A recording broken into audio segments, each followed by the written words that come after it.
So what is a cardiologist? So it's sort of changed a lot recently, and a lot of cardiologists have their own subspecialties.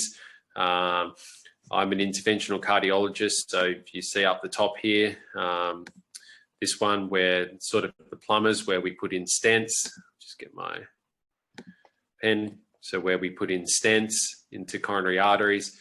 There's specialists now who specialize in pulmonary hypertension. There's imaging cardiologists who do echoes, MRIs, and CT scans. There's cardiologists who specialize in heart failure and transplant. The transplant service here in New South Wales is at St Vincent's Hospital. There's the electrophysiologists, cardiologists who specialize in arrhythmias, such as atrial fibrillation. They're essentially the electricians. There's the structural cardiologists who put in these new TAVI valves or aortic valve stenosis. And there's also genetic or myopathic cardiologists who specialize in conditions such as long QT interval and hypertrophic obstructive cardiomyopathy. And there's also cardiologists who specialize in grown-up congenital heart disease. So if you've had a patient as a child who's had an operation, such as for tetralogy of Fallot, they eventually grow up and they need their own specialized cardiologist. And then underpinning all of these are the general cardiologists. Now, some of these general cardiologists don't have any subspecialty areas, but like myself, I'm an interventional cardiologist, but I also do some general cardiology. So I will look after patients with atrial fibrillation and heart failure and these sorts of things. And if I have to send on to other specialties, such as electrophysiologists, I can do so. Even within the interventional cardiology scope, every interventional cardiologist is different, and some specialize in more complex areas than others. So the first topic I want to just discuss is coronary artery disease. So I'm doing it all via cases. So here's MB, he's a 57-year-old. You can see him there clutching his chest. He's presented to you with 30 minutes of chest pain on his way to work. He describes it as a heavy pain and it's in the center of his chest. And he also has an odd sensation in his teeth. So it does sound quite concerning. He's a current smoker. He has dyslipidemia with an LDL of greater than 8 that you've seen previously, but he doesn't take a statin. He also has hypertension and he's pre-diabetic. So he's got all the risk factors there. You do an ECG in the rooms and you can see it looks at abnormal. He's got this T-wave inversion in leads V2 and V3. And you've actually got an old ECG which shows V2 and V3. The T waves are upright. So there's the new ECG and there's the old one. But then while you're running the ECG, his chest pain gets worse. And his ECG now looks like this. So he's got ST elevation in V2, V3, V1. So he's having an anterior STEMI or ST elevation myocardial infarct. So he's in your rooms having this STEMI. So what we need to do is we need to get this man to the nearest hospital as soon as possible. He needs urgent intervention with a stent, basically. But what do you do in general practice in the meantime? And this is important, and a friend of mine her father actually passed away in a general practice in Morpeth when he presented with a STEMI. When the defibrillator pads weren't placed on the patient whilst they waited for the ambulance. So the most important thing is to put the defib pads on the patient, because sometimes these patients do degenerate into VT or VF and they will need to be shocked. You obviously call the ambulance and you give 300 milligrams of aspirin. Now, they're already on aspirin. You don't necessarily have to give it, but by giving more aspirin, you're not going to harm them. So if you don't know if they're taking it, just give more aspirin and call the ambulance and just monitor the patient until the ambulance gets there. But what about if this patient, MB, the 57-year-old male, was not having a STEMI? So you've done the ECG and it looks okay, but he's got new onset chest pain. Can you just do a troponin and manage yourself in the general practice? And we do see this not infrequently. But I think it comes down to what I'll talk about now, the difference between a stable and unstable chest pain syndrome. So your stable patient is one where the blockage in the heart artery has been there for quite some time, and it's what we call a stable plaque, and the ECG is normal. And these patients often say, oh, I've been walking, getting chest pain every time I walk, and then I stop and it goes away. Whereas your unstable chest pain syndrome, it's new acute onset chest pain. It's pain that can possibly happen at rest. The spectrum of diagnosis for this in terms of coronary pain are unstable angina, non-STEMIs or STEMIs, and the blockage is unstable, and quite often the ECG is abnormal. And these unstable chest pain pathways should go straight to hospital. You shouldn't try and manage these in your rooms. They're too difficult. So this is at the artery level. This is what unstable and stable chest pain syndromes look like. So if we take a coronary artery, so this is the LAD in this picture, and we cut it across, we can see that it's got a nice smooth lumen, or it's normal. But over time, we can start building up atherosclerosis in the arteries. And here, the atherosclerosis has got to a point that has become more significant. And we say it's significant and will start causing chest pain when it's about greater than 70%. But sometimes these blockages, and these small blockages like this, or these bigger ones, can ulcerate or they can rupture. And what we get is thrombus formation at the site of the atherosclerosis. So you can see here, there's some platelets that have started sticking to the atherosclerosis.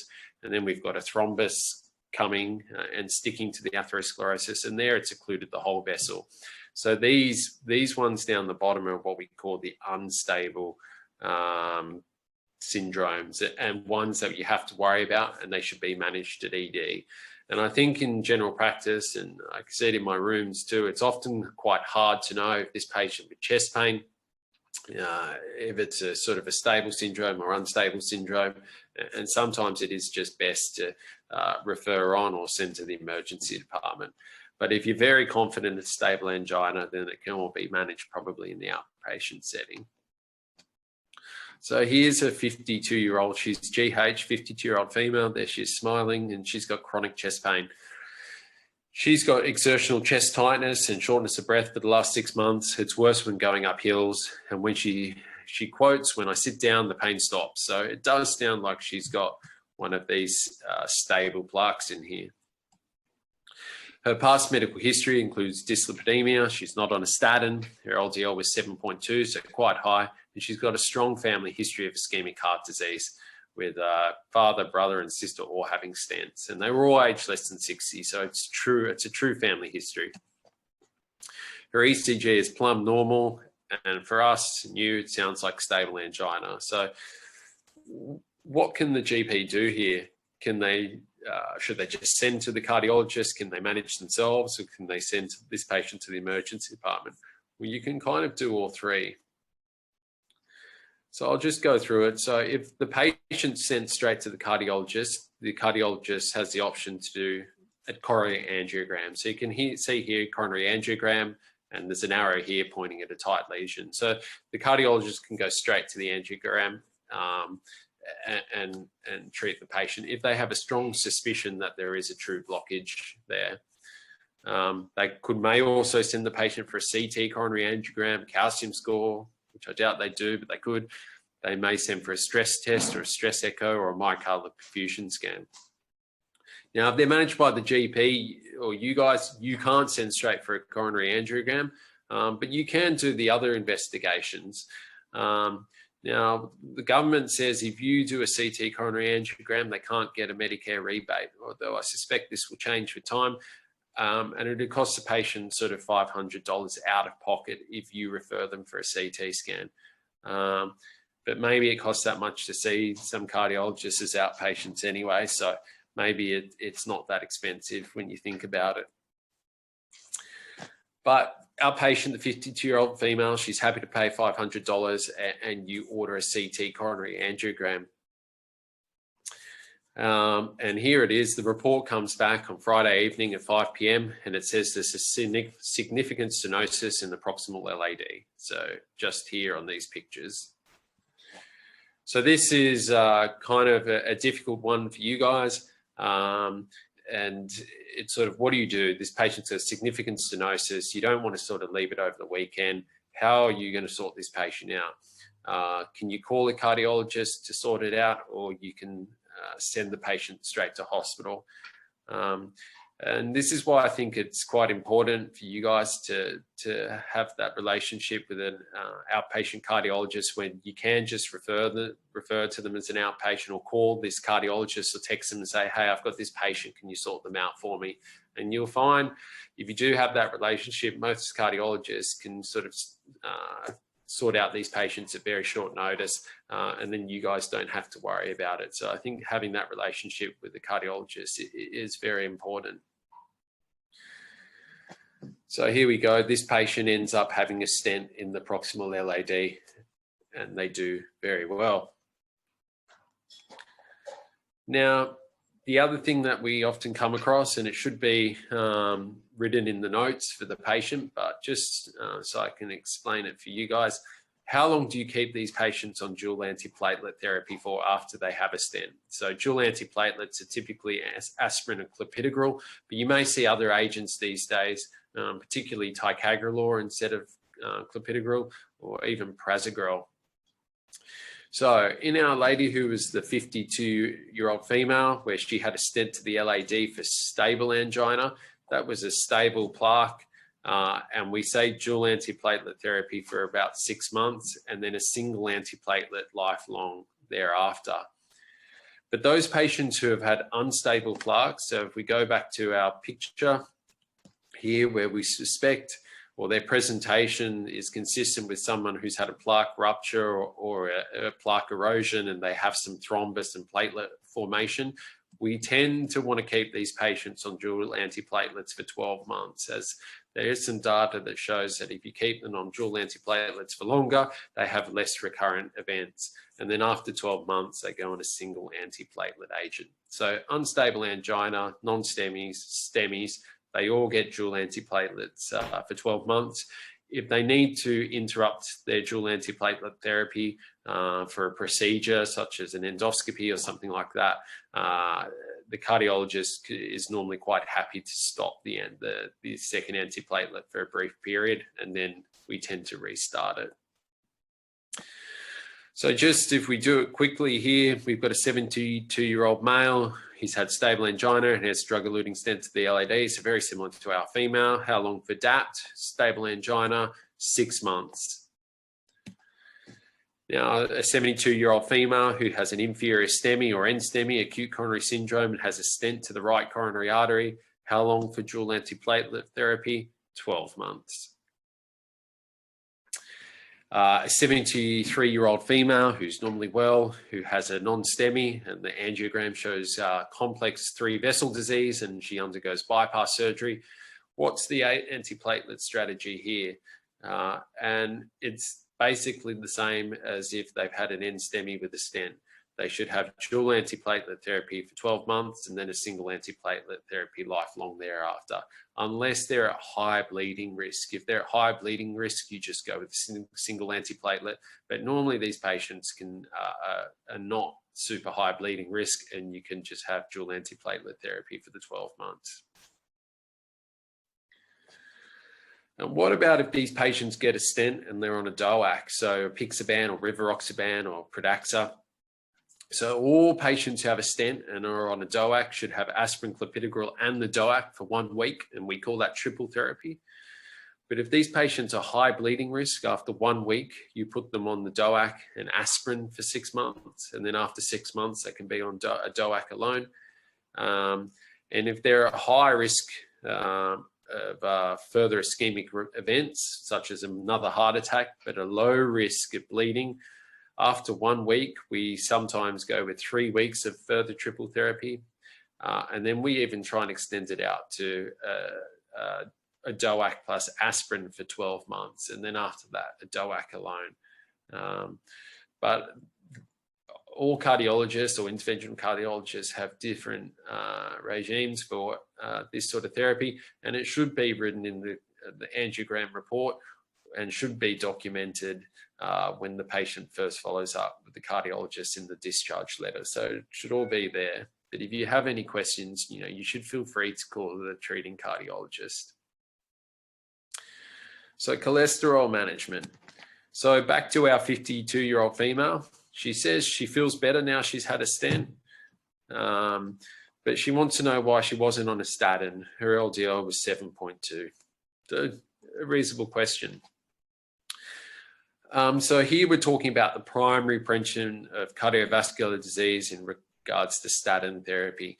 So the way we're sort of we go about this now is that we plug in the patient risk factors on an online calculator that gives their risk for having a cardiovascular event over the next 5 years. Okay, and this risk calculator is okay. It's not great, but it does give us a percentage. So for this lady, if we plugged in her things into the calculator that comes from the Australian Heart Foundation, put in her age, her gender, her blood pressure, which I've said was 110, she was a non-smoker, her total cholesterol, they want total cholesterol and HDL, and then if they're diabetes or have LVH, signaling long-standing hypertension on their ECG, then they give you a percentage. So her risk, they've said, was 15%, which puts her at high risk.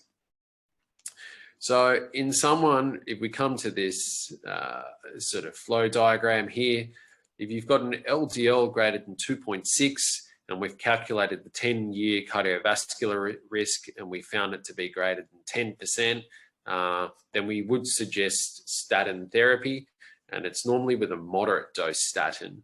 And I'll talk about that in a little bit. And then we tend to just do the routine management of cholesterol by rechecking it in 6 to 8 weeks. And in primary prevention, we sort of aim for an LDL of 2 or less.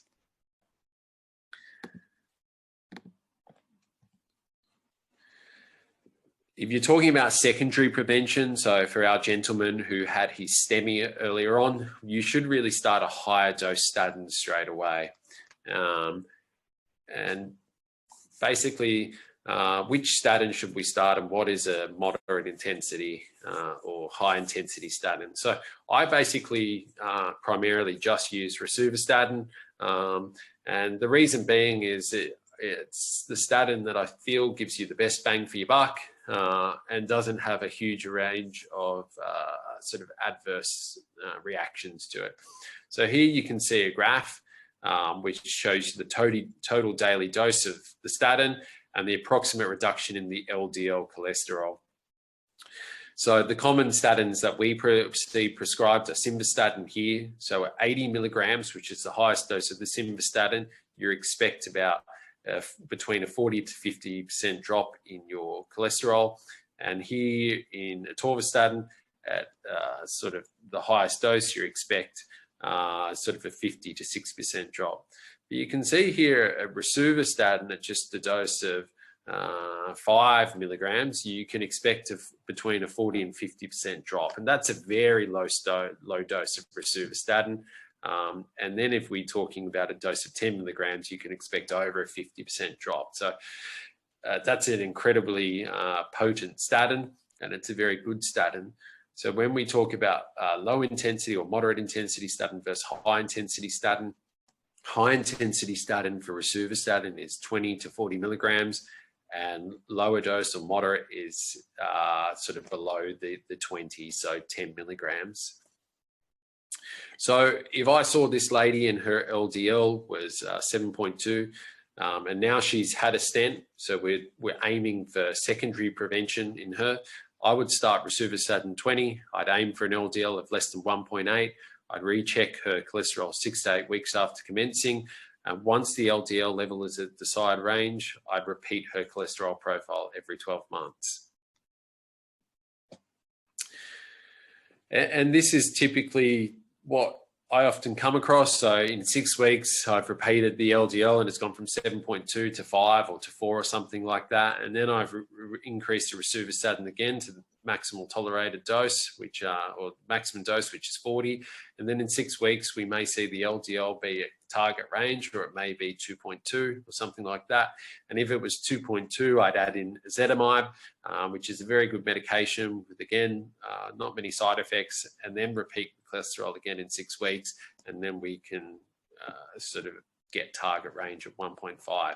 And I think managing cholesterol is something that's important for the cardiologist to do, because if we don't want these patients coming back with repeat problems, the best way we can do it is by managing their cholesterol. So it's vitally important, and as a cardiologist, I'm really happy to do it. Although I do know some people or some cardiologists prefer to leave this to the general practitioner, but personally I'm very happy to do it. So we go to another case.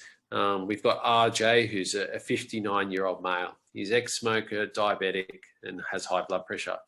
And he's one of these patients you see in general practice where every medication you give him, he has an issue with. And you kind of dread seeing his name on your list of patients to see. It's a busy day. It started late as you had to take your child to childcare, but it wasn't open in time. And RJ wants to talk about primary prevention because he saw it on the Channel 9 news. And he's taken a statin previously, but he didn't tolerate it. And we're not sure in the details. And his total cholesterol is 7.4 with an LDL of 4.9. So if we plug his risk factors into the calculator online, it gives us a 25% risk of having a cardiovascular event over the next 5 years. So he's really high risk and he should definitely be on a statin. So 45 minutes later, he walks out of your rooms with a 5 milligram prescription for rosuvastatin. Ideally, you would have started a bit higher, but you suspect he's just not going to tolerate it. So 3 weeks later, here he is looking grumpy and upset. He's back with muscle aches, which isn't surprising to any of us.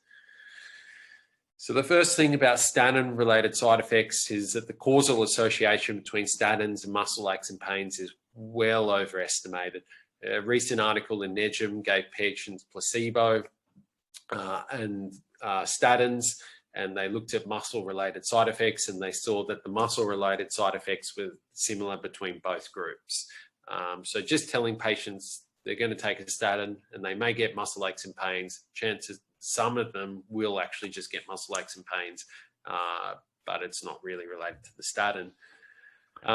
But when they do get these muscle aches and pains, it's a significant cause of statin non-adherence, so they just stop it. But when patients do get side effects related to the statins, when we do think it's real, it's when patients complain of bilateral pains of both arms, both legs.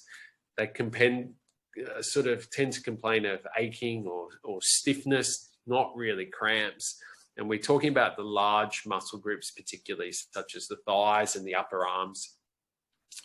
It typically doesn't happen within 3 weeks of starting the statin. It typically happens sort of 4 to 6 weeks after starting or changing a dose of the statin. And we also think it's true when we do a CK level and it's elevated, or creatinine kinase, and when we stop the statin, the CK level goes down. Richard, there's just a question on the question and answer. Yep. Is the effect of statins in secondary prevention because of the effect on LDL or because of the plaque stabilization effect? So it's both. So in secondary prevention, so someone who's had a stent, statins are good for plaque stabilization, so they decrease your risk of a secondary event. They stop any plaques you do have from getting worse, but they'll also stop our stents that we put in from blocking up. So they're vitally important. So they've got these pleiotropic effects that are non-related to just lowering the cholesterol or the LDL, such as the plaque stabilization. But yeah, lowering the LDL is vitally important, and that's sort of what we target. So look, if a patient has suspected statin-associated muscle symptoms, this is what I tend to do. I check the CK. If it's not greater than 5 times the upper limit of normal, I see cystatin for 2 to 4 weeks and see if the patient's still having symptoms. If they're still having symptoms, I can say it's not related to the statin. We can look for other causes. Now, if the CK is greater than 5 times the upper limit of normal, there's a chance that it is really related to the statin. So then I cease the statin, and then in a few weeks, or I sort of monitor them every couple of weeks and see that the CKs return to normal. And if the CKs return to normal and their symptoms improve, but they should still be on a statin, I tend to reduce or resume the same statin, but at a lower dose, or I switch to a different statin. Now, if you were on rosuvastatin, you had a reaction to it, a good statin to try, or one that has less in the terms of side effects, is pravastatin, but it's less potent. Okay. There's other things you can do. Is you can give the statin every second day at low dose, but it's vitally important that they are on a statin. There's just another question, Yep. Richard. How important is it to lower triglycerides, and is a statin worth trying? Yeah, so it's very important to lower triglycerides as well. Statins aren't as effective at lowering triglyceride levels. If you find a patient's got elevated triglycerides, it's always good to look for why they have the elevated triglycerides. Typically, we see that they've got undiagnosed diabetes or something like that. And with treatment of the diabetes, the triglycerides often go down. But statins don't work as well, and the fibrates tend to be better for treating triglyceride levels. But yes, it's also important to treat triglyceride levels. So other statin issues that we may come across are the rare ones, which I've never seen: necrotizing autoimmune myopathy. It's incredibly rare, and sometimes the patient has no pain, just weakness. Often patients will get elevated liver biochemistries, so mild elevations in your ALT, and this can happen up to 2%, but doesn't have any clinically relevant sort of liver dysfunction or reason to worry or a reason to stop the statin. And I guess the one thing that we do have to tell patients, or we should be aware of, is that statins do probably slightly impair glucose metabolism, so possibly do increase the risk of diabetes. But these patients who are typically started on statins, likely on the way or at risk for developing diabetes anyway. Just one other question, Yep. Richard, just to clarify, so if the CK is not raised, yep, you don't attribute muscle pain to the statin? You do, you can. So you can have a normal CK and the statin could be contributing to that. So what happens then is that I cease the statin, and if their pain goes away, then I would attribute it to the statin. But if it doesn't go away, then we say it's not related to the statin. And look, this isn't uncommon. You'll have a patient who, we've treated in the public hospital. We put in the stent, we commence them on a statin. They come and see us in rooms, and they're complaining of muscle aches and pains. Their CK is normal. We stop the statin, it goes away. We try lower doses, and they still complain of pain. And no matter what statin we put them on, they have issues. It may just be that it's all in their head, but it may be real. So if they can't tolerate a statin, they can't tolerate a statin. So sometimes, yes, their CK can be normal, but they can still be having reactions to the statin. And then we talk, in that sort of situation, we look at other things to help control their cholesterol. So ezetimibe, or we've got the new injectable drugs such as evolocumab or Repatha. And sometimes we're getting really good results if we're using that medication, and typically patients really aren't having side effects to it, but they have to qualify for this medication that we can all do. Just want to talk about heart failure now. So here's PM, 56-year-old male, presents with shortness of breath. Can't lie flat to sleep at night. He's using pillows to prop himself up, and he's also noted swelling in the legs. His past medical history includes diabetes. It's pretty well controlled on metformin. His HbA1c was sort of 8%, but now 6.5%. He's got a family history of a cardiac issue. He's estranged from his brother. His brother was maybe in his 40s when he died. He was possibly playing soccer at the time. The details are sketchy. Socially, he lives with his wife and children. He works as a barrister, doesn't smoke, doesn't drink. Oh no, he does drink rather, and he loves his alcohol. So here you go. Here he is making some cocktails there, and his medication list is metformin. So on exam, his blood pressure is okay. His heart rate's 96, which is more than we'd expect at resting. His SATs to sort of 90% on room air. His JBP is elevated. You're listening to his chest. He's got crackles. His heart sounds a dual, and he's got peripheral edema to the thighs. You send him to hospital. Chest X-ray's done. His heart looks enlarged. He's in pulmonary edema, and his bloods are relatively unremarkable, except for a borderline troponin at 22 and a BNP, which is 6,500, which is significantly elevated. So the impression that you had in the rooms and the impression when he comes through the emergency department is he's in decompensated biventricular failure. He's got right-sided problems with the pulmonary congestion or the fluid overload in his legs, and left-sided problems with fluid in his lungs. We don't know why he's gone into decompensated biventricular failure, but he's admitted under the cardiology team and he's given some IV diuresis. So he has a significant improvement with furosemide, and he has a transthoracic echo, and this shows he's got a severely dilated left ventricle. So this is the left ventricle here. It's really dilated, and it's got severe global impairment of systolic function. The RV was also dilated, the right ventricle.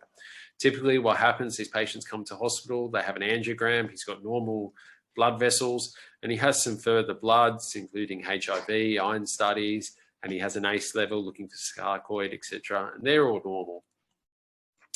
So this doesn't happen uncommonly for you guys. These patients are discharged from hospital, they show up in your rooms, and the discharge summary says something like this: idiopathic dilated cardiomyopathy, cause not known. Is it familial or is it alcohol? And then there's something about the presentation. Yeah, he congestive cardiac failure, presented with pulmonary edema, responded well to furosemide. Echo showed he had a bad heart. Angiogram showed he had normal vessels. And they've commenced him on bisoprolol, telmisartan, and furosemide. So bisoprolol and telmisartan are heart failure specific medications. And then the plan is follow up with GP in 3 to 5 days, cardiologist in 6 weeks, needs referral for outpatient cardiac MRI. So what do you do here? So this patient shows up in your room. What is your actual role?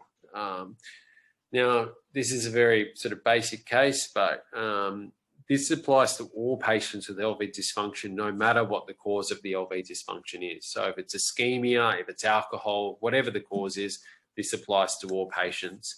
So when they come and see you, it's important that you monitor their fluid status. And it's not uncommon that patients come and see you, and since they're discharged from hospital, their fluid status just goes out of control. So you guys may need to increase their furosemide or refer them back to hospital. Monitoring their electrolytes and their renal function is important because we started them on telmisartan and diuretic medications. So all of these things can upset their kidney function, so monitoring their UECs is crucial. But the other sort of really important thing for you guys is to up-tolerate the beta blocker and the ACE inhibitor or ARB towards a maximal tolerated dose. So the studies have shown that the patients who have LV dysfunction, those who do best are those who are on the higher dose of the beta blockers or the ARBs. So we need to up-titrate these medications, and we need to do it slowly.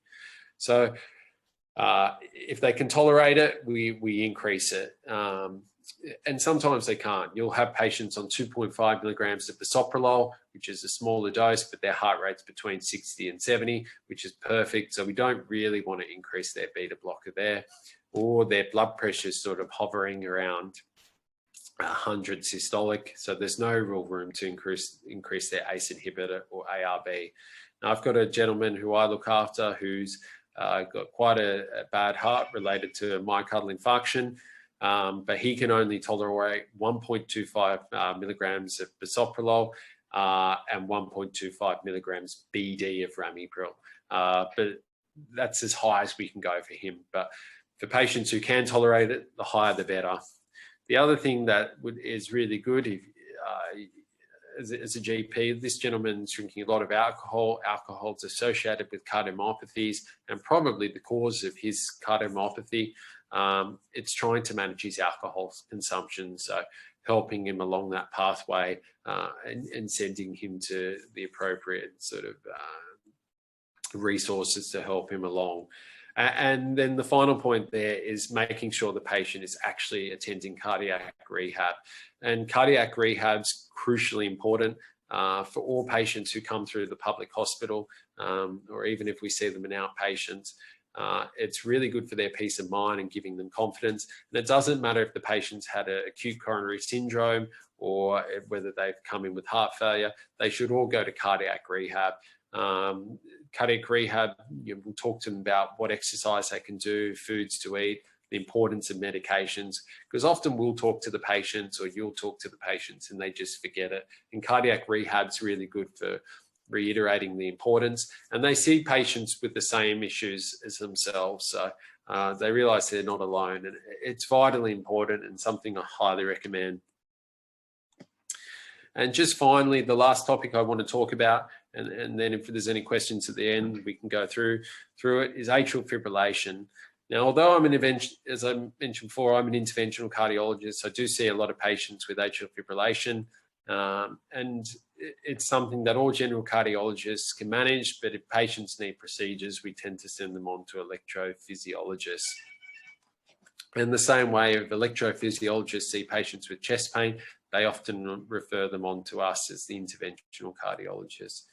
So as we know, the normal electrical impulse comes from the SA node to the AV node, and then the rest of the heart beats, and you get this nice coordinated contraction of the heart.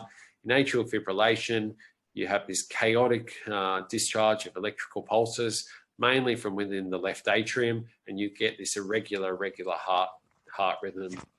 Mm-hmm. Now, atrial fibrillation, basically we can divide it up into permanent atrial fibrillation or paroxysmal, and this is a really important distinction. So permanent atrial fibrillation, the patient's always in atrial fibrillation.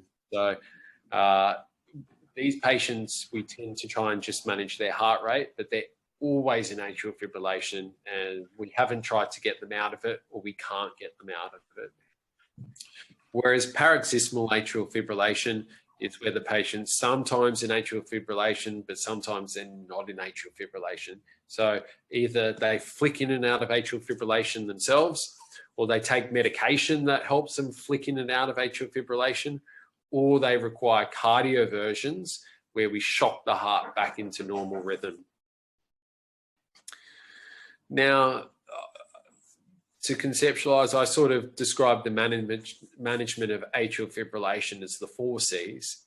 So the causes of the atrial fibrillation, the consequences of atrial fibrillation, anticoagulation related to atrial fibrillation, and then the control of atrial fibrillation, whether this be rate control or rhythm control.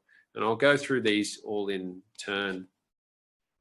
So the causes of atrial fibrillation, so the common ones we see are infections, hyperactive thyroid, hypertension, alcohol, and obstructive sleep apnea. They're sort of the most common causes we see. So you treat the cause and often the atrial fibrillation goes away. So the consequences for the patient, patients may have palpitations, they may present with heart failure, or they may present with chest pain. Now, anticoagulation in atrial fibrillation. So there's lots of ways to anticoagulate a patient now. We see warfarin, apixaban, dabigatran, or rivaroxaban, and we use this CHADS-2 VAS score. And all these points, as you know, you get points for various things. So if you've had a previous stroke, that's a higher risk factor for having a stroke from atrial fibrillation, so that's awarded 2 points. And congestive heart failure is awarded 1 point. But what I will tell you is that if someone has a weak or impaired heart and they've got atrial fibrillation, they're at very high risk for having a stroke from atrial fibrillation. So although it's one point, it's one of the points that we really take notice of as cardiologists. So once we fill in this criteria for the patient, if their score is greater than 1, so 2, they're at high risk.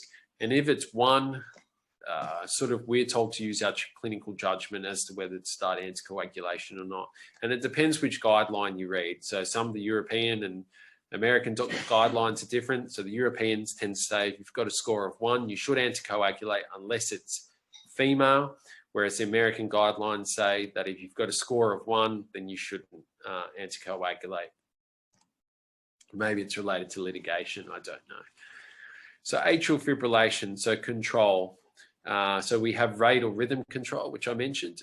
And the rules of atrial fibrillation are for control, patients are always better off in sinus rhythm, okay?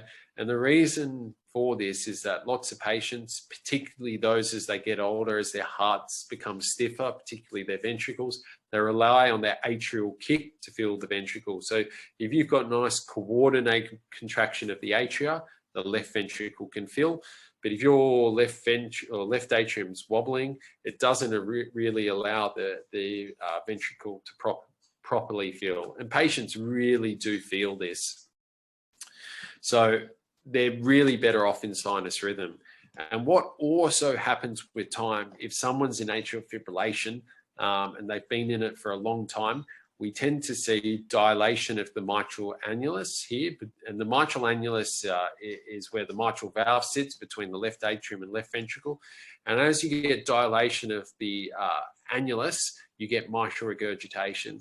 And this mitral regurgitation can become really hard to treat due to dilation of the annulus. So patients are just better off in sinus rhythm. There was a study years ago that showed patients did just as well with rate control, with rhythm control, but that's simply not true these days. Patients are just better off in sinus rhythm. So you'll see quite often patients come into hospital and we shock them into sinus rhythm because we're being really aggressive at trying to get them or keep them in sinus rhythm. The other thing about atrial fibrillation is that if they're in atrial fibrillation with a rapid heart rate, so going sort of 120, 130, rapid heart rates lead to left ventricular impairment. It's a bit like if we were running a marathon all day, 24/7, our muscles become weak and eventually fail. And that's the same thing for the heart. If the heart's running quick, it will eventually fail. So control, what are the medications or ways that you will see? So for rate control, although we don't try this anymore, you may see medications such as the beta blockers, metoprolol, bisoprolol, particularly if they've got LV dysfunction, bisoprolol, the calcium channel blockers or digoxin. And then we talk about rhythm control. So toe cardioversions and medications such as amiodarone or flecainide. Quite often we'll toe cardiovert someone and we'll keep them on a bit of metoprolol or bisoprolol. And then there's medications that are somewhere between both with rhythm control and rate control. And I haven't put it on there, but that medication is sotalol. So we'll just do a quick case study. So JB is a 60-year-old male. He has presented to you with palpitations. He feels his heart racing. It's been happening over the last 6 days, but he's otherwise well. He's got a past history of hypertension and diabetes. He takes telmisartan and metformin. And now when you look at him in rooms, he looks well. He is overweight. He's not in heart failure. And his ECG shows AF with a rate of 120 beats per minute. And his blood pressure is about 150. So here's his ECG. You can see some sort of coarse flutter waves here in V1, but you'll notice that the ECG is irregular, okay? So in the GP setting, you've got two options here. You can send to hospital. This is the easiest thing and what I would generally recommend you do, especially if someone's presenting with new atrial fibrillation, because you have no idea what their left ventricular function's like. And quite often these patients have severe left ventricle impairment and we need to treat these patients urgently. Or there's option 2, which can be managed by you, the general practitioner. Now, this is what I would do if I was the GP and I was going to manage myself. So we go through this, the 4 C's. So we think about the causes in this guy. He's got hypertension. He probably has obstructive sleep apnea. He doesn't have to drink alcohol, and his thyroid functions are okay because you've checked that. And we've spoken about the consequences in this guy. He's describing palpitations, but we don't know if the AF has impaired his LV function. So we don't know if the heart's weak. So he will have to see a cardiologist for an echo. But in the meantime, you can manage him. So anticoagulation-wise, his CHADS VAS score is 2, given he's got high blood pressure and diabetes. And his renal function's okay, so we can commence apixaban or rivaroxaban. Now, I tend to use apixaban a lot of the time. No real reason for it. The dose for someone with normal renal function is 5 milligrams BD. But if you suspect the patient's going to be relatively non-compliant with medications, rivaroxaban is sometimes the better medication in this situation, as it's a once daily dose. And then how are we going to control his atrial fibrillation? So we've got to treat the underlying cause. So the obstructive sleep apnea, the hypertension. If he was in hospital, I'd perform a toe-guided cardioversion on this patient.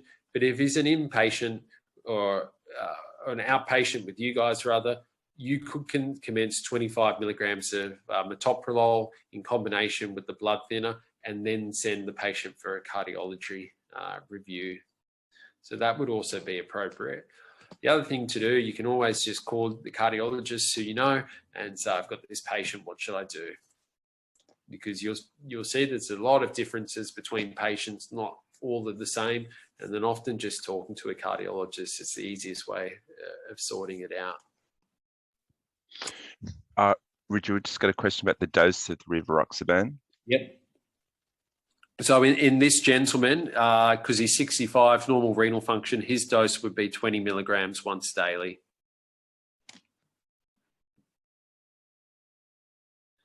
So there are my details there. So I'm mainly at St George Public Hospital, but I do have rooms in Miranda and St George Private, and also Nowra once a month. If you have any questions, you can email me or ask now, or you can send me a text message. Or if you want to discuss patients, I'm happy to be called at all times and treat any urgent patients as needed.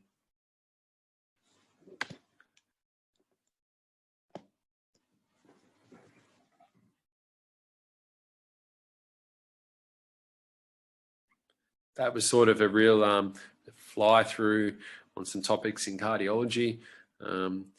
Sometimes quite a bit to go in, but it's sort of some cases I thought you guys may come across. And if you have any questions, just fire away.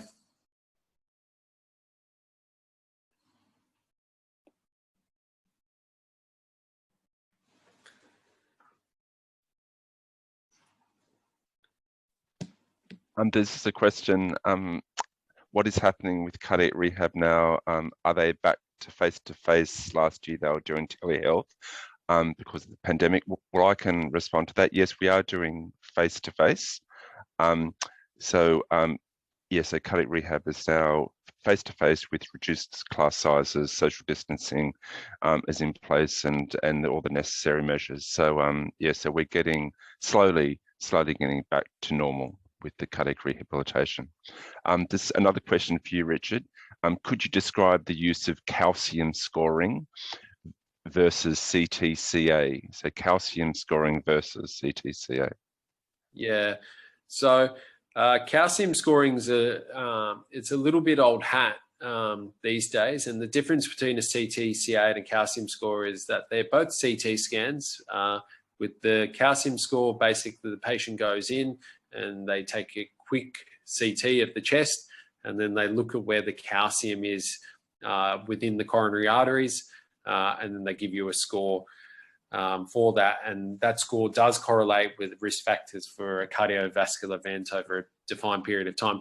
What the CT coronary angiogram does is it actually takes pictures of the coronary vessels, and it tells us how significant the blockage is or a blockage is in someone's heart. Okay, so the CTCA, what it's able to do is tell us that this patient has a 70% blockage in the LAD, and the calcium score can't tell us that. The calcium score can only tell us that there is some calcium in the LAD. So where the CT coronary angiogram is useful is if someone's presenting with chest pain and they have a CT coronary angiogram, and that tells us, one, if they've got coronary disease and where it is, and if they need an angiogram. Where a calcium score is useful is if you've got an asymptomatic patient who comes to your rooms and he wants to know his risk of having a cardiovascular event over a defined period of time, but he's asymptomatic.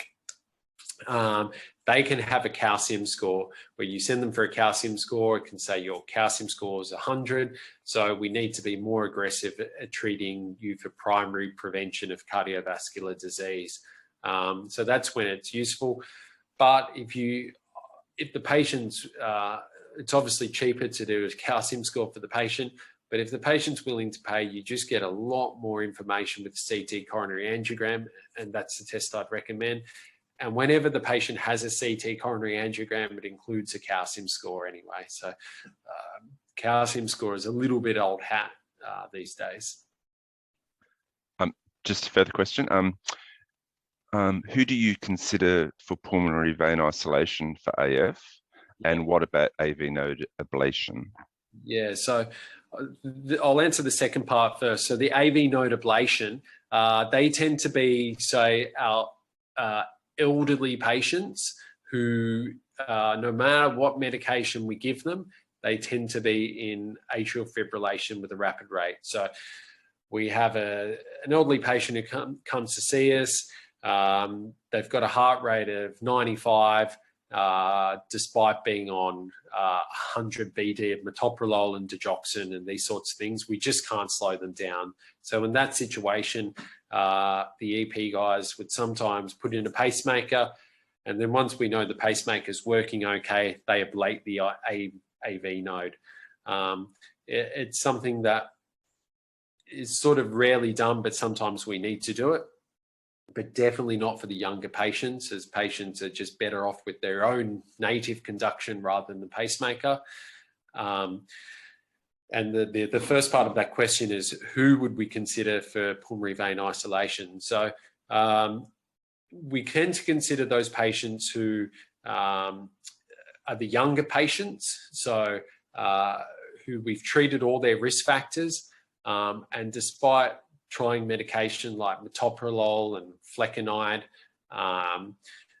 or sotalol, for instance, they continue to have episodes of atrial fibrillation, then we would consider them for pulmonary vein isolation. And then there's nuances related to that. If someone's got a huge left atrium where the atrial fibrillation comes from, doing pulmonary vein isolation on these patients tends to be unsuccessful. So they also have to be phenotypically good. So someone told me yesterday that Prince Charles had a PVI, so he would be a good patient. He's a thin male, he looks healthy, he's having paroxysms of atrial fibrillation. He could be a boozer, I don't know. But once you've treated it all, if you're still having runs, then they're the ones we consider for PVI. Also, there's some evidence now that if someone has LV or significant left ventricle impairment from atrial fibrillation, then we should be more aggressive and doing PVI on these patients.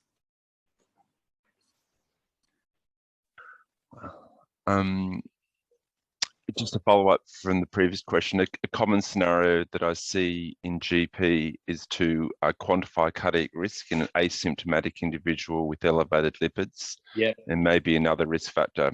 Would you advocate for a calcium score or CTCA in that situation? Yes, Wayne, I think that's a good question, really difficult question.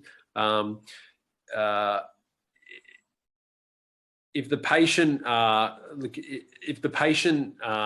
if we need more information on the patient, because they're sort of, hesitant to start a statin or something like that. So we're talking about whether to do a CTCA or a calcium score. If they're going to take a statin anyway, then maybe we don't have to do a calcium score if they're asymptomatic or a CT.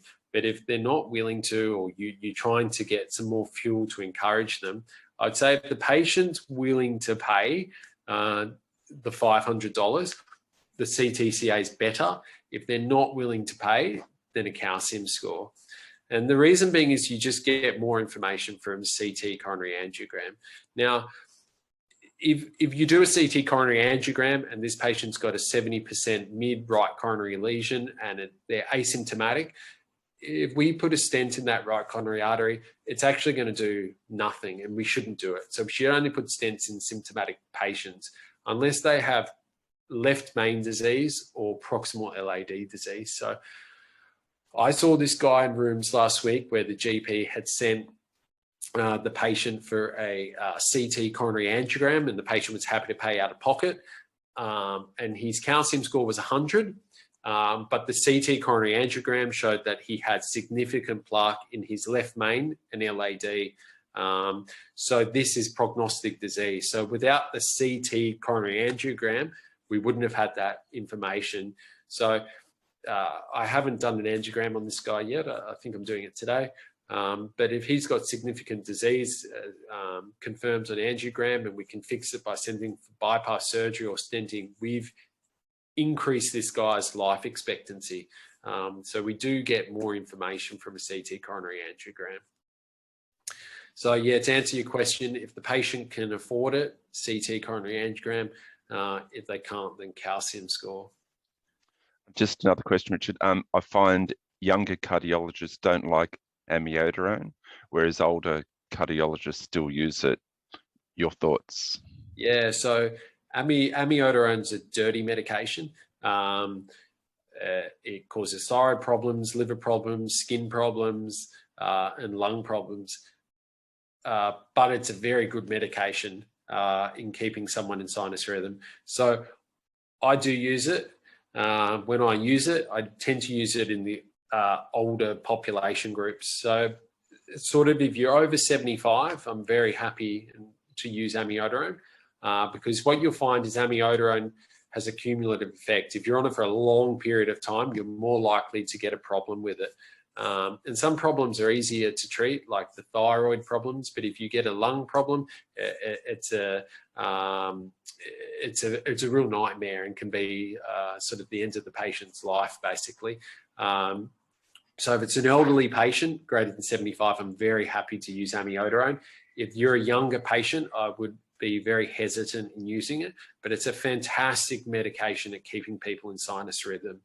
And it's not uncommon. We have an elderly patient who feels awful, and we cardiovert them. They go back into sinus rhythm, but a couple of weeks later, they go back into atrial fibrillation. Then amiodarone for this patient is fantastic at keeping them in sinus rhythm. And you can cardiovert them again because the amiodarone will help keep them in sinus rhythm.